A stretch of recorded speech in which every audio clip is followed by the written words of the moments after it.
Hello taxpayer.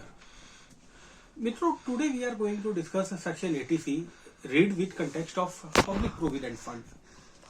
As you are aware, under the old scheme, section 80C deal with the deduction up to rupees 1,50,000 rupees.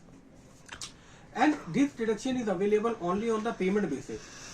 अगर हमारा कोई भी resident SSC India में 1.5 लाख रुपए तक का कंट्रीब्यूशन देता है पब्लिक प्रोविडेंट फंड में, तो it is fully deductible from the gross total income under section 80C।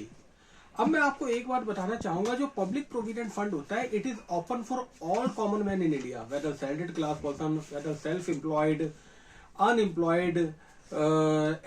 This scheme is available for everyone. कोई भी रेजिडेंट इंडिविजुअल अपना स्टेट बैंक ऑफ इंडिया में जाके या पोस्ट ऑफिस में जाके पब्लिक प्रोविडेंट फंड अकाउंट खुलवा सकता है, जिसमें पूरे साल का जो मैक्सिमम कंट्रीब्यूशन है वो 1,50,000 रुपीज है।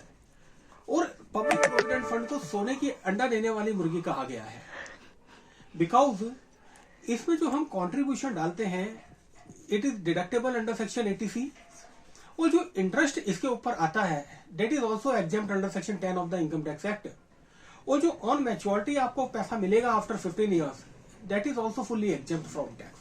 तो इसको ट्रिपल ई स्कीम में डाला गया है, एग्जेम्प्ट एग्जेम्प्ट एग्जेम्प्ट। कॉन्ट्रीब्यूशन भी एग्जेम्प्ट है, इंटरेस्ट अर्न्ड मनी भी एग्जेम्प्ट है, और ऑन मैच्योरिटी जो प्रॉफिट आएगी that is also fully exempt from tax. इसका जो मिनिमम लॉक इन पीरियड है वो 15 ईयर्स का है। तो अगर आपने एक बड़ी वेल्थ जनरेट करनी है पब्लिक प्रोविडेंट फंड के थ्रू, तो आप आफ्टर द 15 ईयर्स इसको टॉप अप करा सकते हैं फॉर 5 ईयर्स। एक्सटेंशन ले सकते हैं आप पब्लिक प्रोविडेंट फंड का 5 ईयर्स के लिए इन अ वन टाइम। एक बारी में 5 साल का एक्सटेंशन मिलता है आपको।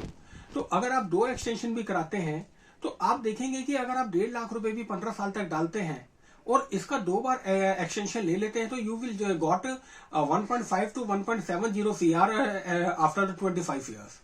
So this is a very good scheme under the old regime of the taxation.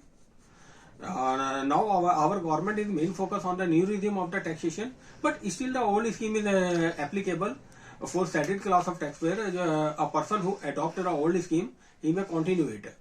So thank you. I think you have understand it. और कोई टैक्स क्वेरी अगर आपके पास है तो you can contact to me. Thank you. Arvind Kumar, senior chartered